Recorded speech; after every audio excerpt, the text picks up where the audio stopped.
Bonjour tout le monde. Alors, aujourd'hui, on se revoit pour une catéchèse qui va porter sur l'injustice. Alors, si vous êtes venu en personne, vous avez eu la chance de vivre le fameux jeu de l'injustice. Alors, il se peut que vous l'ayez énormément aimé. Sans doute que vous faisiez partie des privilégiés du jeu. Alors, vous avez eu différents privilèges, différentes petites joies à travers la journée.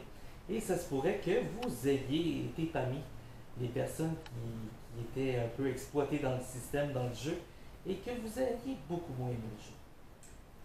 Le jeu de l'injustice avait pour objectif de nous préparer à l'accueil d'un texte. Un texte que j'aime beaucoup, qui est L'homme riche et le pauvre Lazare. Je vous le raconte rapidement. C'est l'histoire d'un homme riche qui faisait banquet sur banquet et qui vivait dans l'opulence, dans la richesse. Et à sa porte, il y avait le pauvre Lazare, qu'on dit qu'il aurait aimé se nourrir des miettes qui tombaient de la table et que seuls les chiens venaient lécher les gales. Alors, on comprend que sa vie était terriblement misérable. Les deux meurent et Lazare se retrouve auprès d'Abraham, donc on peut présumer auprès de Dieu. Et l'homme riche, ben lui, il devient le pauvre de l'histoire. Il se retrouve dans un endroit qu'on va appeler la Géhenne, où est-ce qu'il y a du feu, où est-ce que, communément dans le monde chrétien, on appellerait ça l'enfer. Donc, et là, il dit à Dieu, à Abraham, ben Abraham, est-ce que tu pourrais demander à Lazare de tremper son doigt dans l'eau pour qu'il puisse venir mettre une goutte d'eau sur ma langue et ainsi me désaltérer parce que je souffre terriblement ici. Et Abraham de dire non. Parce qu'il y a un grand fossé qui s'est creusé entre nous et vous. Et l'homme riche comprend que son sort est terminé. Mais il dit, Abraham, pourrais-tu au moins envoyer Lazare avertir les gens de ma famille pour qu'ils ne finissent pas ici comme moi? Et Abraham va dire cette phrase-là, même si on faisait revenir quelqu'un d'entre les morts, il ne croirait pas plus.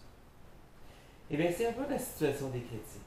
C'est-à-dire que, bon, avant Jésus, Jean-Baptiste, les prophètes nous ont demandé de faire attention aux plus démunis dans notre société. Et malheureusement, systématiquement, on oublie cette invitation. Et c'est un défi constant. Essayer de se dire, tout un chacun, avec la situation qui m'est donnée, est-ce que je suis dans les privilégiés? Si oui, qu'est-ce que je fais pour ceux qui sont misérables à ma porte? Et c'est un défi de tous les instants parce que notre situation dans la vie, elle évolue.